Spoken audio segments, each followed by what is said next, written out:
ॐ अज्ञानतिमिरान्धस्य ज्ञानाञ्जनशलाकयः चक्षुरुन्मिलितं येन तस्मै श्रीगुरुवे नमः।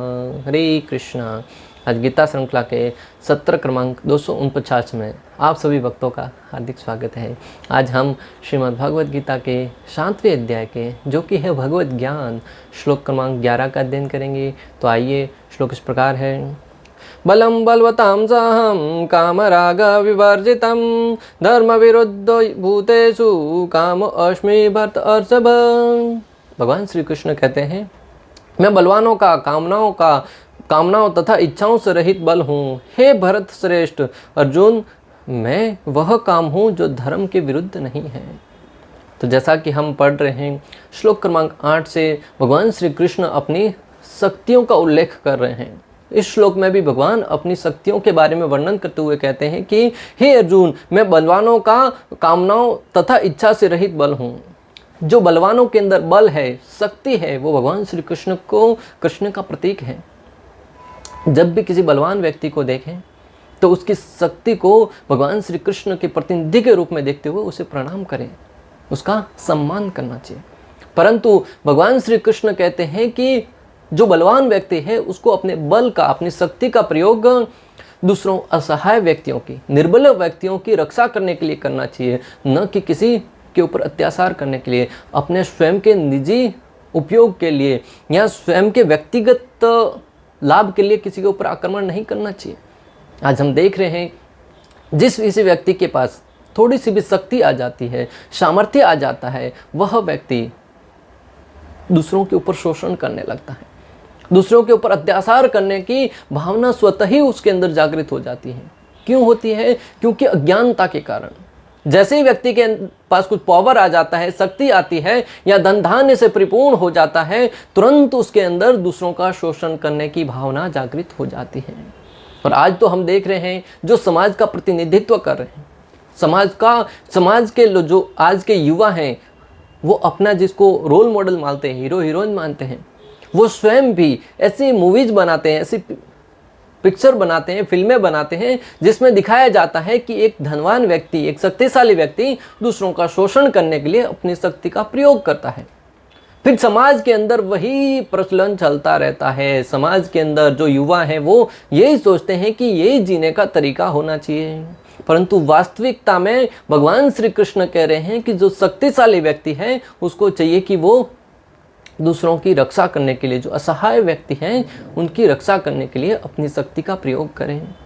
और अगर कोई व्यक्ति अपनी शक्ति का प्रयोग दूसरों के ऊपर अत्याचार करने के लिए करता है तो उसकी शक्ति है वो धीरे धीरे क्षीण हो जाती है और उसकी शक्ति उसकी अधोगति का कारण बनती है।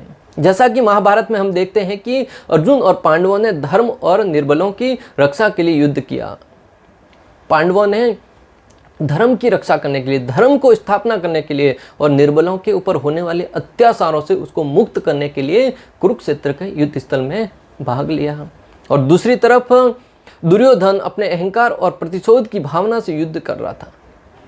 और ठीक उसके विपरीत जो दुर्योधन था वो अपने स्वयं के प्रतिशोध लेने के लिए कि पांडव है मेरे से ज्यादा शक्तिशाली कैसे, हम यहाँ पे पांडवों को नहीं रहने देंगे, मात्र स्वयं के ईर्ष्या के कारण और पांडवों से प्रतिशोध लेने के उद्देश्य से उसने जरा भी एक बार भी विचार नहीं किया कि मैं युद्ध करूंगा तो कितने सारे माताएं हैं वो विधवा हो जाएगी, कितने योद्धाएं हैं वो अपने प्राणों को न्यौछावर कर देंगे। लगभग 60 करोड़ से ज्यादा लोगों ने कुरुक्षेत्र के युद्ध स्थल में अपने शरीर को न्यौछावर किया, अपने प्राण त्यागे। किस लिए कारण?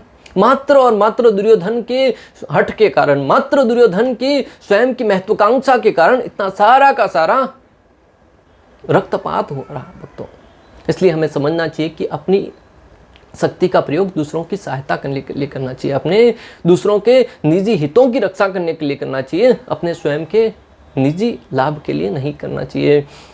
तथा दुर्योधन के सहयोगी योद्धाओं ने दुर्योधन को मात्र प्रसन्न करने के लिए उनका साथ दिया। और जो दुर्योधन के सहयोगी थे, जो ज्ञानी थे, शक्तिशाली थे, उन सब ने भी अपनी शक्ति का प्रयोग किस लिए किया? मात्र दुर्योधन को प्रसन्न करने के लिए। इसलिए भगवान ने उन सब का बल हर लिया।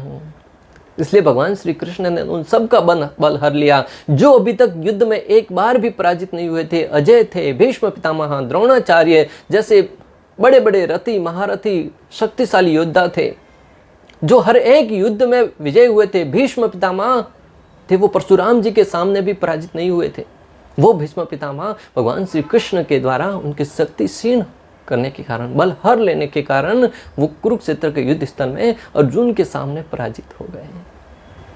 कर्ण बलवान होते हुए भी अधर्म का साथ देने के कारण भगवान परशुराम ने उसे श्राप दे दिया, जिसके कारण उसकी शक्ति क्षीण हो गई। कर्ण था वो बहुत शक्तिशाली था, तो पांडवों का ज्येष्ठ पुत्र था और इतना शक्तिशाली था कि उसके सामने कोई योद्धा टिक नहीं पाता था। परंतु उसकी शक्ति जब वास्तव में उसका उपयोग करना था, तब उसकी शक्ति है वो उसको विस्मरण हो गई। और ये सब किसकी लीला थी? स्वयं श्री कृष्ण की, जिन्होंने परशुराम के द्वारा कर्ण को यह श्राप दिलाया था कि जब तुम्हें इस शक्ति की आवश्यकता होगी, उस समय तुम्हारी शक्ति तुम्हारे साथ नहीं देगी। द्रोणाचार्य के पुत्र मोह द्वारा शक्ति क्षीण कर दी और स्वयं भगवान श्री कृष्ण ने, जो द्रोणाचार्य थे स्वयं पांडवों और कौरवों के गुरु थे और इतने शक्तिशाली थे कि उनके सामने एक भी योद्धा कुछ समय के लिए टिकना तो दूर की बात है, सामने आना भी अपने आप को हिम्मत नहीं करता था सामने आने की। परंतु भगवान श्री कृष्ण ने उनकी शक्ति भी पुत्र मोह के द्वारा क्षीण करवा दी। जब कुरुक्षेत्र का युद्ध चल रहा था, द्रोणाचार्य एक एक करके सामने वाले विरोधी सेना के एक एक योद्धा को उखाड़ते हुए जा रहे थे, सामने वाले योद्धाओं को मूली की भांति उखाड़ रहे थे। उस समय श्री कृष्ण ने देखा कि अगर द्रोणाचार्य का कुछ इलाज नहीं किया, उनको अगर इस युद्ध से नहीं हटाया गया, तो ये युद्ध है वो कुछ ही दिनों में ये समाप्त कर देंगे। तब भगवान श्री कृष्ण ने युधिष्ठिर महाराज से कहा कि तुम उनको कहो कि तुम्हारा पुत्र अश्वत्थामा है वो मारा गया। युधिष्ठिर महाराज न चाहते हुए भी श्री कृष्ण की योजना के अनुसार उन्होंने कहा अश्वत्थामा हता नरो वा पुंगरो वा, कि अश्वत्थामा मारा गया, परंतु वो मनुष्य था या पशु था, हाथी था, वो पता नहीं। जैसे ही युधिष्ठिर महाराज ने कहा कि अश्वत्थामा हता, तुरंत श्री कृष्ण ने अपना शंख बजाया और बाकी पांडवों ने भी अपना शंख बजाया और ऐसी कोलाहलपूर्ण स्थिति उत्पन्न करी जिससे द्रोणाचार्य थे वो बाकी की पीछे की जो आवाज़ थी वो सुन नहीं पाया है और वो अपने पुत्र मोह में हताश निराश होकर बैठ गए कि अब मेरा पुत्र ही नहीं रहा तो मैं युद्ध किस लिए करूं। उस अवस्था में उनको मार दिया गया।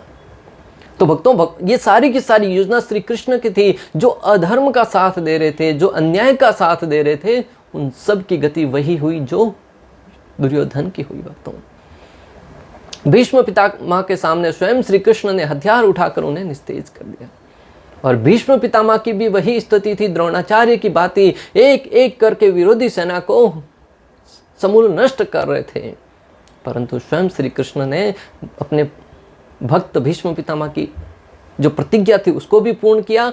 और जब उनके सामने भगवान श्री कृष्ण ने हथियार उठाया, तुरंत भीष्म पितामह की शक्ति वो सारी की सारी श्री कृष्ण के मुखमंडल से तेज ने उनको खींच लिया। और जब अर्जुन ने उसके बाद भीष्म पितामह के ऊपर प्रहार किया, भीष्म पितामह के शरीर को तीरों से रौंद डाला। भक्तों, इन सब से सिद्ध होता है कि श्री कृष्ण की उपस्थिति के कारण ही जो बड़े बड़े योद्धा थे वो सारे के सारे निस्तेज हो गए, शक्तिहीन हो गए।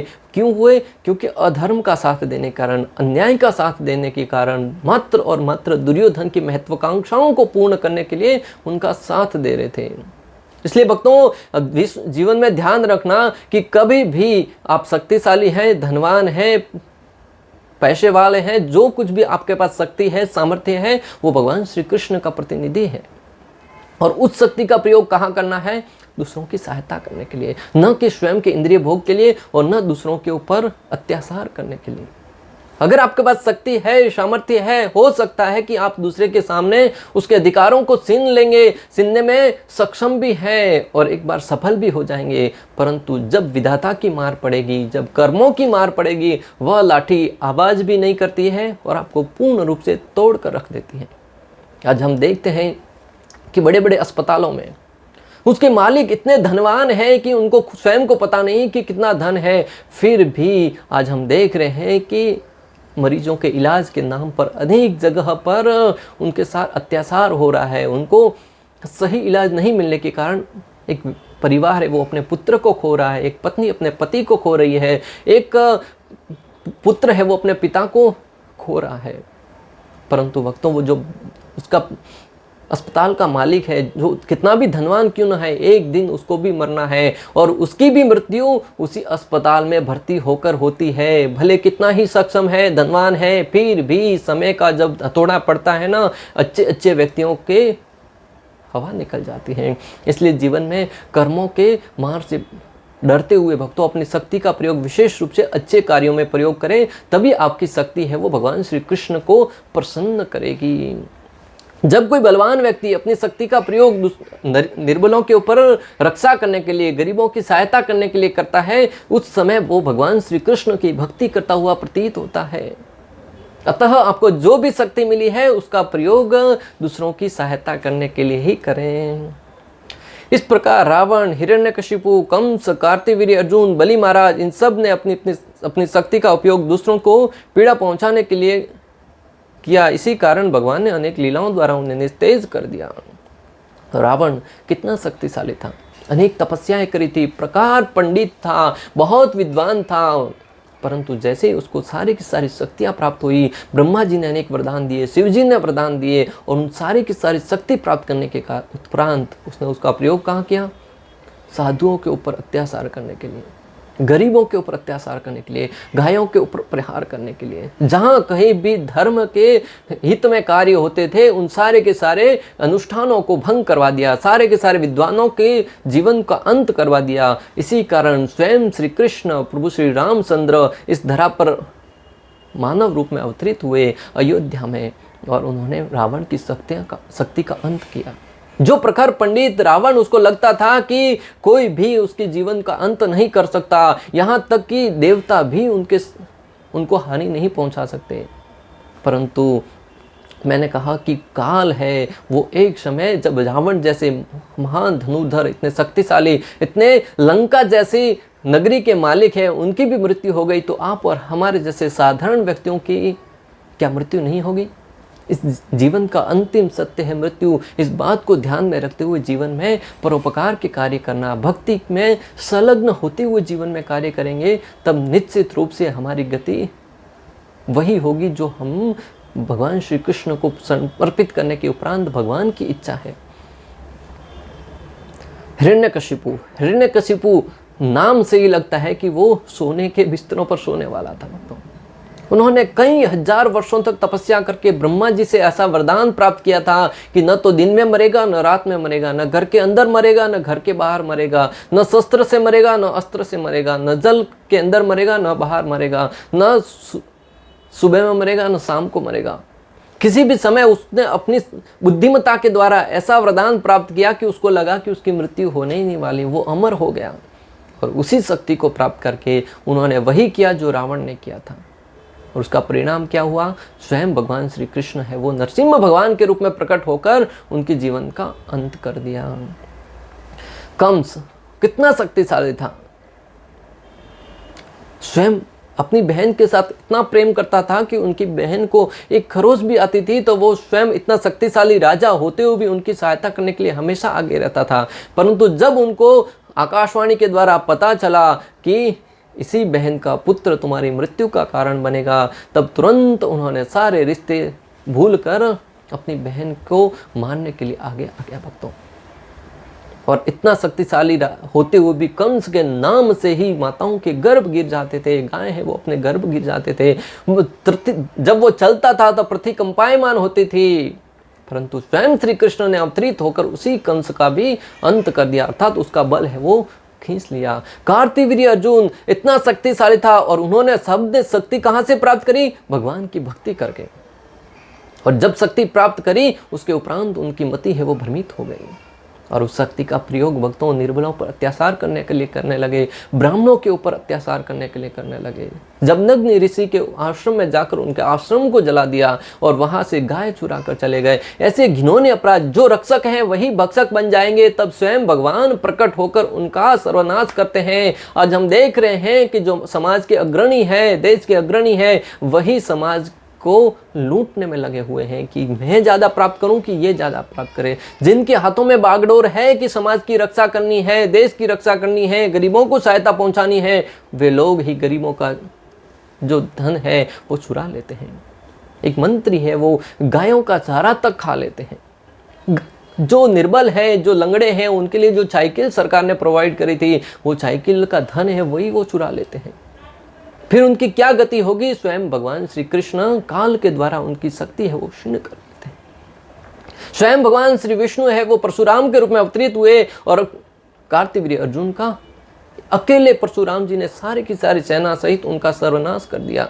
भक्तों, इन सारे के सारे दृष्टांतों को अपने जीवन में सुनकर इस बात को जीवन में ध्यान रखें कि कभी भी अपनी शक्ति का प्रयोग दूसरों के ऊपर अत्याचार करने के लिए न करें। आपको लगता है कि आप इतने शक्तिशाली हैं कि आपको कोई हानि नहीं पहुंचा सकता, परंतु जो सर्वशक्तिमान है, परम सत्य है, उसके मात्र एक भ्रुगुटी उठाने मात्र से संपूर्ण विश्व का प्रलय हो सकता है। उसके सामने किसी की भी शक्ति है वो उनसे बढ़कर नहीं है।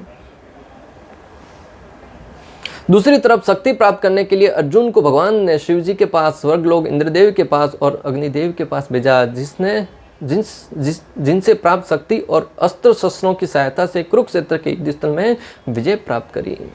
और दूसरी तरफ भक्तों, भगवान श्री कृष्ण जो धर्म के युद्ध के लिए अर्जुन को तैयार करना चाह रहे थे, उन्होंने अर्जुन को शक्ति प्राप्त करने के लिए स्वयं भगवान श्री कृष्ण ने उनको भगवान भोलेनाथ के पास भेजा। और जब अर्जुन ने अपनी शक्ति से, अपने सामर्थ्य से, अपनी भक्ति के द्वारा भगवान भोलेनाथ को प्रसन्न कर दिया, तो स्वयं भोलेनाथ ने उनको अनेक प्रकार के अस्त्र शस्त्र प्रदान किए। और जब वो स्वर्गलोक गए भगवान श्री कृष्ण के कहने पर, वहां पे इंद्रदेव से अनेक प्रकार के अस्त्र शस्त्र प्राप्त किए। और जब खांडव प्रस्थ में अग्निदेव एक बार अपनी भूख मिटाना चाह रहे थे, खांडव प्रस्थ को जलाना चाह रहे थे, परंतु इंद्रदेव है वो उनको ऐसा करने से रोक रहे थे। जैसे ही वो अग्नि प्रवाहित करते, इंद्रदेव बारिश के द्वारा उनकी अग्नि है वो बुझा देते। तब अग्निदेव भगवान श्री कृष्ण और अर्जुन के पास जाकर अपनी व्यथा कहने लगे। तब भगवान श्री कृष्ण ने अर्जुन से कहा, और अर्जुन ने बाणों का ऐसा आवरण ऊपर बना दिया जिससे इंद्रदेव की बारिश है वो जमीन को नहीं स्पर्श कर पाई। और अग्निदेव ने अपनी सारी की सारी भूख थी वो पूर्ण करी, खांडव प्रस्थ को जलाकर भस्म कर लिया। उस समय अग्निदेव ने अर्जुन के ऊपर प्रसन्न होकर उनसे कहा कि मांगो, क्या वरदान मांगना चाहते हो। तब अर्जुन ने अपने युद्ध के लिए शक्तियां मांगी भगवान श्री कृष्ण के कहने पर, और तब अग्निदेव ने उनको गांडीव प्रदान किया और अपना रथ प्रदान किया। और वही गांडीव के बल पर, वही रथ के बल पर अर्जुन ने कुरुक्षेत्र के युद्ध स्थल में घमासान युद्ध किया। भक्तों, अर्जुन के बाजू बलों में, उसकी भुजाओं में इतना शक्ति था, उसको महाबाहु कहकर भगवान संबोधित करते हैं। इतनी शक्ति थी कि जिसका जो तीर चलाते थे तब दूसरा कोई धनुष उनकी शक्ति को सहन नहीं कर पाता था। एक गांडीवी था जो उनकी भुजाओं की शक्ति को धारण कर पाता था। जो भगवान भोलेनाथ से शक्ति प्राप्त करी, इंद्रदेव से प्राप्त करी थी, अग्निदेव से प्राप्त करी थी, और अनेक जगह से जो शक्तियां प्राप्त करी थी, उसके बल पर भगवान श्री कृष्ण की उपस्थिति में अर्जुन ने ऐसा युद्ध किया। परिणाम भक्तों आप और हमारे सामने है। कुरुक्षेत्र के युद्ध स्थल में अर्जुन है वो विजय हुए। इसलिए भगवान हमें दर्शाना चाह रहे कि अपनी शक्ति का प्रयोग कहाँ करना है। जो अर्जुन की शक्ति था, उसमें बल था, वो भगवान श्री कृष्ण का प्रतिनिधित्व करता था। इसी प्रकार धर्म सम्मत मैथुन संतान उत्पत्ति के लिए होना चाहिए, अन्य कार्यों के लिए नहीं। उसी प्रकार जो धर्म के सम्मत मैथुन है वो संतान उत्पत्ति के लिए होना चाहिए भक्तों, मात्र और मात्र इंद्रिय भोग के लिए नहीं होना चाहिए। परंतु आज हम देखते हैं कि मात्र इंद्रिय भोग के लिए स्त्री और पुरुष एक दूसरे का साथ रहते हैं। आज हम देख रहे हैं कि मात्र इंद्रिय भोग के लिए स्त्री पुरुष एक दूसरे का साथ देते हैं। प्रेम के नाम पर मात्र अपनी काम वासनाएं पूर्ण कर रहे हैं। और उनकी काम वासना पूर्ति में जब संतान उत्पन्न हो जाती है, उस संतान को माता अपने गर्भ में ही मार देती है भक्तों। जबकि शास्त्र वर्णन करते हैं कि जो माता और पिता का संयोग है वो पुत्र प्राप्ति के लिए होना चाहिए। जो धर्म के आधार पर, जो पति पत्नी के बीच में संबंध होता है धार्मिक सिद्धांतों के आधार पर, वह श्री कृष्ण कहते हैं कि उस काम में का जो भगवान श्री कृष्ण कहते हैं कि वो काम का मैं प्रतीक हूँ, श्री कृष्ण है। तो कलयुग के इसी लक्षण के बारे में भागवतम 12.2.3 में वर्णन आता है। दाम्पत्य अभिरुचिर हेतुर माये व्यवहारिके स्त्रीत्वे पुंस्ते सहिरति विप्रत्वे सूत्रमेव ही, अर्थात पुरुष तथा स्त्रियां केवल ऊपरी आकर्षण के कारण एक साथ रहेंगे। भागवतम में वर्णन आता है कि स्त्री और पुरुष कलयुग के अंदर मात्र और मात्र ऊपरी आकर्षण के कारण, शहर के सौंदर्य के आधार पर, भले अंदर गुण है नहीं है लेकिन सौंदर्य अच्छा है, एक दूसरे के साथ रहेंगे। पुरुषत्व तथा स्त्रीत्व का निर्णय काम शास्त्र में उनकी निपुणता के अनुसार किया जाएगा। और कौन स्त्रीत्व है और कौन पुरुष सामर्थ्य है, उसकी मात्र काम शास्त्र में कितनी रुचि है और कितने प्रबल है उसके अनुसार ही किया जाएगा। अगर कोई मात्र इंद्रिय तृप्ति के लिए या प्रतिशोध लेने की भावना से पुत्र प्राप्त करने के लिए मैथुन या संभोग करता है तो वह समाज में उत्पात का कारण बनता है। अगर कोई व्यक्ति मात्र और मात्र इंद्रिय भोग की इच्छा से सब काम पूर्ण करता है और उससे पुत्र प्राप्त करना चाहता है, या फिर अगर किसी से प्रतिशोध लेने की भावना से पुत्र प्राप्त करना चाहता है, तो मात्र और मात्र समाज में उत्पात मचाता है। आज हम देख रहे हैं कि स्त्री पुरुष में मात्र इंद्रिय भोग के कारण संतानों की उत्पत्ति हो रही है, धर्म के विरुद्ध संतान उत्पत्ति हो रही है, और वो जो अनाथ संतानें हैं जो मात्र काम वासनाओं पर आधारित रहती हैं, वो संतानें समाज में उत्पात मचा रही हैं। आज जो समाज में ऐसे ऐसे संतानें उत्पन्न होती है जो नन्ही नन्ही बच्चियों के साथ अत्याचार करती है। आए दिन हम न्यूज़ में सुनते हैं कि फलानी जगह पर ऐसा जघन्य अपराध हो गया, फलानी जगह पर ऐसा जघन्य अपराध हो गया। कितने ही कानून कड़े कर लो, कितनी ही सरकार है वो नियम कड़े क्यों ना कर ले, परंतु जब तक शास्त्रों का ज्ञान नहीं दिया जाएगा, जब तक एक माता पिता अपने संतानों को शुद्ध ज्ञान प्रदान नहीं करेंगे कि किसके साथ कैसा व्यवहार करना है, किसी दूसरी पराई स्त्री को भी अपनी बहन के समान कैसे माने। बहुत जगह पे मैसेज आते हैं, सब जगह ज्ञान बांटते फिरते हैं कि हर एक स्त्री के साथ माता के साथ जैसा, बहन के जैसा व्यवहार करना चाहिए, परंतु स्वयं के आचरण में जब प्रयोग करने की बात आती है तब हर व्यक्ति असफल हो जाता है। परंतु जब शास्त्रों के आधार पर ज्ञान दिया जाएगा तभी समाज में वास्तविक क्रांति आ सकती है, तभी समाज में वास्तविक परिवर्तन आ सकता है। इसलिए जब तक परिवर्तन परिवार से नहीं आएगा तब तक देश में परिवर्तन की आशा रखना मूर्खता है भक्तों। और वो समाज में उत्पात है, वो एक ऐसी स्थिति तक आ जाता है कि समाज में अनेक लोग, अनेक बहन बेटियां उसकी शिकार बनती है। भक्तों, जब दूसरे की बदला लेने की भावना से संतान उत्पत्ति की जाती है, दिति और कश्यप ऋषि की संतान, जब माता दिति के मन में भाव आया कि उनको इंद्रदेव से बदला लेने की इच्छा से उन्होंने काम इच्छा पूर्ण करी, तब वो संतान है वो एक राक्षस के रूप में उत्पन्न हो जाती है भक्तों। इसलिए देव और दानव है वो, देवता और दानव हमेशा झगड़ते रहते थे। इसलिए जब भी आप संतान उत्पत्ति करना चाहते हैं तब हमें समझना चाहिए कि वो संतान, हम इस भाव से उनको ज्ञान दे, शिक्षा दे कि वो संतान भगवान की सेवा के लिए होनी चाहिए। वो संतान को हम किस प्रकार श्री कृष्ण की सेवा में लगाए जिससे वो समाज के लिए एक आदर्श स्थापित कर सके और अपने जीवन का कल्याण करके भगवान श्री कृष्ण के धाम में जा सके। और जो संतान समर्थ होती है वो अपनी भक्ति के द्वारा, सामर्थ्य के द्वारा अपने माता पिता का भी उद्धार करता है। प्रहलाद महाराज ने अपनी भक्ति से, अपने सामर्थ्य से अपनी 21 पीढ़ियों का उद्धार कर दिया भक्तों। जब नरसिम्हदेव भगवान प्रकट हुए तब प्रहलाद से कहा कि मांगो प्रहलाद, क्या मांगना चाहते हैं। तब प्रहलाद महाराज ने कहा कि मेरे पिता का उद्धार कर दो, जिन्होंने अनेक अपराध किए हैं, मैं जानता हूँ, परंतु है तो मेरे पिता, उनका तुम उद्धार कर दो। तब नरसिंह भगवान ने कहा कि जिस कुल में तुम्हारे जैसे भक्त प्रकट होते हैं उस कुल में अपने पिता की तो बात छोड़ो, 21 पीढ़ियों का उद्धार हो जाता है। इसलिए भक्तों, जीवन में अपने विशेष रूप से इस श्लोक का सार ये है कि जो बल है उसके बल में जो दूसरों की सहायता करने के बल का प्रयोग करता है वो बल स्वयं भगवान श्री कृष्ण का प्रतिनिधित्व करता है। और जो संतान उत्पत्ति श्री कृष्ण भावनामृत संतान उत्पन्न करने के लिए करता है उसका काम है वो श्री कृष्ण का प्रतिनिधित्व करता है। इसलिए जीवन में जब भी शक्तिशाली हो या संतान उत्पत्ति करें तब ये ध्यान रखें कि भगवान श्री कृष्ण की शक्ति के बारे में ध्यान रखते हुए इन कार्यों को करते हुए अपने जीवन का उद्धार करें, साथ ही साथ दूसरों के ऊपर सहायता करें और अपनी संतान की उद्धार का भी कारण बने। इस प्रकार श्लोक क्रमांक 11 का भक्ति वेदांत तात्पर्य पूर्ण हुआ। अंत तक हमारे साथ बने रहने के लिए आप सभी का हृदयपूर्वक प्रेम पूर्वक बहुत बहुत धन्यवाद। श्रील प्रभुपाद की जय, श्री श्री राधा गोपीनाथ भगवान की जय, श्रीमद् भगवद गीता की जय। हरे कृष्ण कृष्ण कृष्ण हरे हरे, हरे राम राम राम।